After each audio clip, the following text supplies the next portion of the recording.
इसमें काम कर रहे लोग। अरे शिवम, ये कोमल अभी तक नहीं आई क्या? आकाश, फोन कर कोमल को और पूछ कहाँ है। ये लड़की पता नहीं कब लेट आना छोड़ेगी, हमेशा लेट आती है। आकाश कोमल को फोन मिला ही रहा होता है कि तभी कोमल आ जाती है और बोलती है, अरे अरे आ गई मैं ऑफिस, बस 10 मिनट ही तो लेट हूँ। अच्छा छोड़ ये सब और इधर आ और बता, घूमने चलेगी? हम सब घूमने का प्लान बना रहे हैं। वाह, घूमने जाएंगे, मजे करेंगे, लेकिन हम घूमने जाएंगे कहाँ? हम लोग सोच रहे हैं कि रुद्रगढ़ चलें। वहाँ पर इंद्र वर्मा का बहुत बड़ा मंदिर है, जिसमें एक बहुत बड़ा घड़ा है जो सोने चांदी से भरा हुआ है।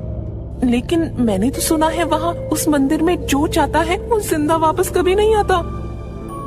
स्कूल के आगे पढ़ी थी या पीछे पढ़ी थी जो इस तरह की फालतू की बातें कर रही है? तुझे गांव वालों का पता नहीं है क्या कि ये लोग खजाना बचाने के लिए कैसी कैसी अफवाहें फैलाते हैं? हाँ यार, तू सही कह रहा है। गांव के लोग वो खजाना बस अपने गांव तक ही सीमित रखना चाहते होंगे, इसलिए इस तरह की अफवाह फैला रखी होगी कि उस मंदिर में जो जाता है वो वापस कभी नहीं आता। नहीं नहीं यार, तुम्हें जाना हो तो जाओ, मैं नहीं जाऊंगी। मुझे तो भाई मेरी जिंदगी बहुत प्यारी है। वहाँ मैंने सुना है रुद्रगढ़ के राजा की आत्मा है उस मंदिर में। ठीक है, मत जा फिर। बाद में मत कहना कि तुझे खजाना नहीं मिला। अरे अरे मैं भी चलूंगी, लेकिन घर वालों को क्या बोलेगा? घर में बताया तो जाने को नहीं मिलेगा। घर वालों को सच बताएगा कौन? झूठ बोलेंगे हम तो। तू भी घर पर यही कह देना कि ऑफिस का पूरा ग्रुप काम से बाहर जा रहा है। लेकिन हम चलेंगे कब? 2 दिन बाद चलेंगे, लेकिन ध्यान रखना कि किसी को पता ना चले और सब ऑफिस के बाहर ही मिलना। चलो चलो, अब काम कर लो। चारों काम करने लगते हैं, लेकिन चारों के दिमाग में बस खजाने की ही बात चल रही थी। ऐसे ही 2 दिन बीत जाते हैं। 2 दिन बाद चारों रुद्रगढ़ जाने के लिए ऑफिस के पास इकट्ठा होते हैं। तभी कोमल कहती है, सोच लो अभी चलना है क्या? नहीं, यहाँ बस कार को देखकर वापस जाने आए। चलो चलो जल्दी जल्दी चलते हैं। चारों कार में बैठते हैं और रुद्रगढ़ के लिए निकलते हैं। वो रुद्रगढ़ पहुँचने ही वाले होते हैं कि उनकी कार खराब हो जाती है। तभी कोमल कहती है, अरे ये गाड़ी क्यों रुक गई? पता नहीं क्या हो गया, ये कार स्टार्ट ही नहीं हो रही। चलो यार किसी से लिफ्ट लेते हैं। चारों कार से उतरते हैं, लेकिन उन्हें अंधेरे के सिवा वहाँ कुछ नहीं दिखाई देता। तभी कोमल कहती है, यार यहाँ तो दूर दूर तक एक भी इंसान नजर नहीं आ रहा, हम कैसे जाएंगे आगे? यार अभी बस रात के 7 ही बजे हैं, लेकिन एक इंसान इस रोड पर नहीं दिख रहा। चलो यार थोड़ा आगे चलते हैं, क्या पता कुछ मिल जाए। चारों चलने लगते हैं।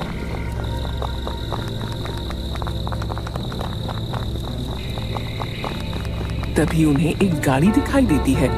वो उस गाड़ी को रुकवाते हैं और उसके पास जाते हैं। भैया यहाँ आसपास कोई गाड़ी वाला नहीं है जो हमें रुद्रगढ़ छोड़ दे? भैया गाड़ियाँ तो बहुत है, लेकिन वो 5 बजे के बाद चलती नहीं है। अगर आप लोग चाहें तो मैं आपको वहाँ छोड़ सकता हूँ, मैं वहीं रहता हूँ। हाँ हाँ भैया, अब प्लीज आप हम लोगों को वहाँ छोड़ दो। चारों उस गाड़ी में बैठ जाते हैं और चलने लगते हैं। तभी ड्राइवर बोलता है, आप लोग कहाँ से और यहाँ किस काम से आए हैं? हम लोग यहाँ खजाना लेने। अरे पागल है भैया, ये कुछ भी बोलती है।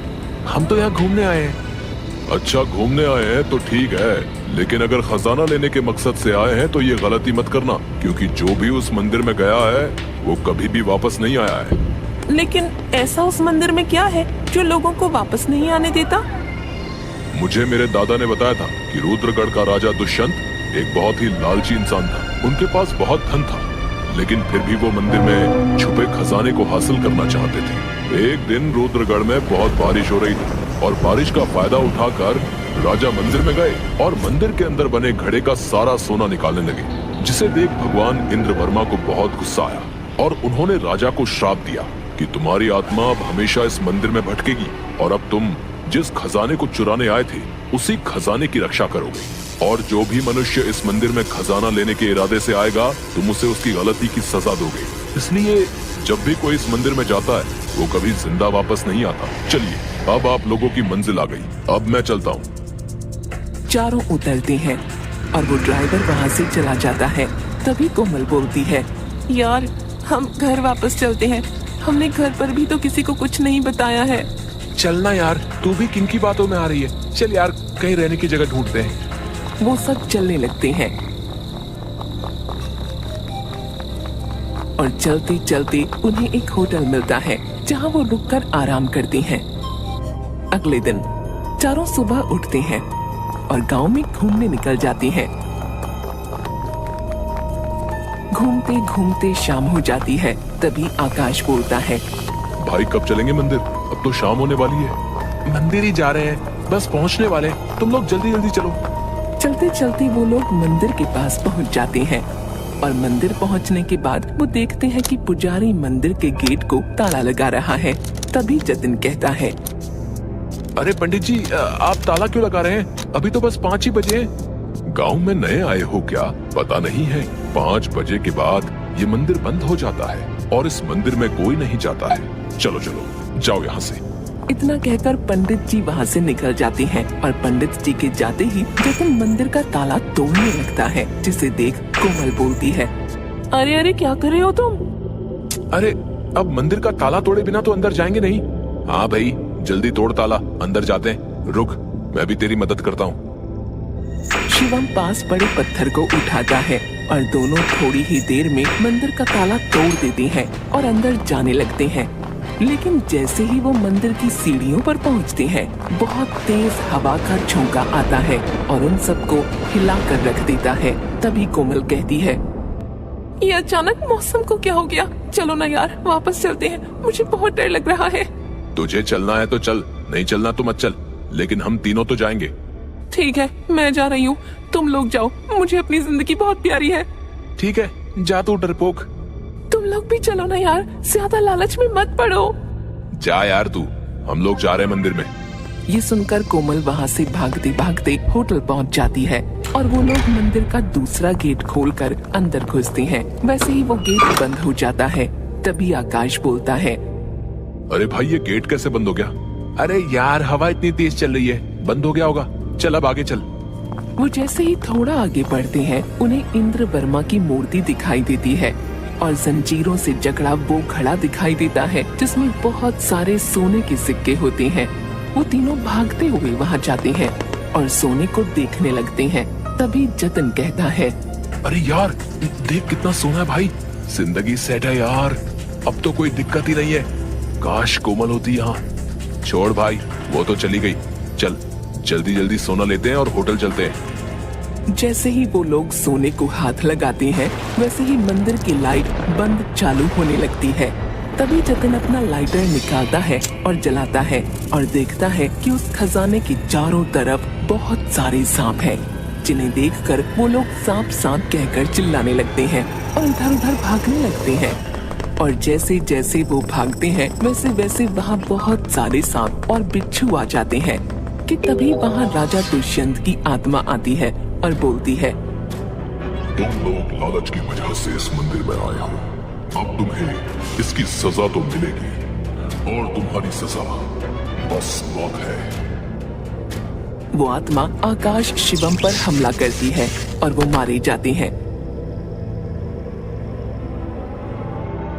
लेकिन जैसे ही वह जतिन पर हमला कर रही होती है कि तभी उसे जतिन के गले में एक ताबीज दिखता है जिसमें इंद्र वर्मा की तस्वीर थी, जिसे देख वो आत्मा खुश हो जाती है और बोलती है, मैं तुम्हारा सालों से इंतजार कर रहा था, आखिर वो दिन आ ही गया, तुम आ गए, अब मेरी आत्मा को मुक्ति मिल जाएगी। मैं कुछ समझा नहीं, आप क्या कहना चाहते हो? तुम ही वो इंसान हो जो मेरी आत्मा को इस श्राप से मुक्त करा सकते हो। लेकिन मैं ये करूंगा कैसे? तुम इस खजाने को मंदिर में बने कुएं में फेंक दो, इससे मुझे मुक्ति मिल जाएगी और इसके बदले में मैं तुम्हारे दोस्तों को उनकी जिंदगी वापस लौटा दूंगा। ठीक है, मैं ऐसा ही करूंगा, लेकिन आप मेरे दोस्तों को जिंदा कर दीजिए। ठीक है, लेकिन जल्दी करो, सुबह होने वाली है और सुबह होने से पहले तुम्हें ये काम करना होगा।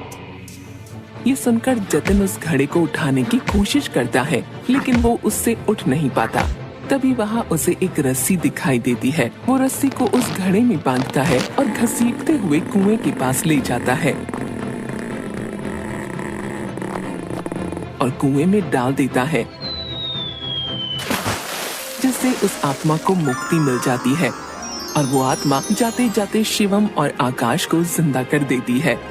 वो तीनों वहाँ से भागे भागे होटल आते हैं। उनकी ऐसी हालत देख कोमल बोलती है, क्या हो गया तुम लोगों को, इतना हाफ क्यों रहे हो? तीनों कोमल को सारी बात बताती हैं, जिसे सुन कोमल कहती है, आज हमें जितनी मुसीबत का सामना करना पड़ा वो सब लालच की वजह से। अगर हमने लालच ना की होती तो हमारे साथ ऐसा कुछ नहीं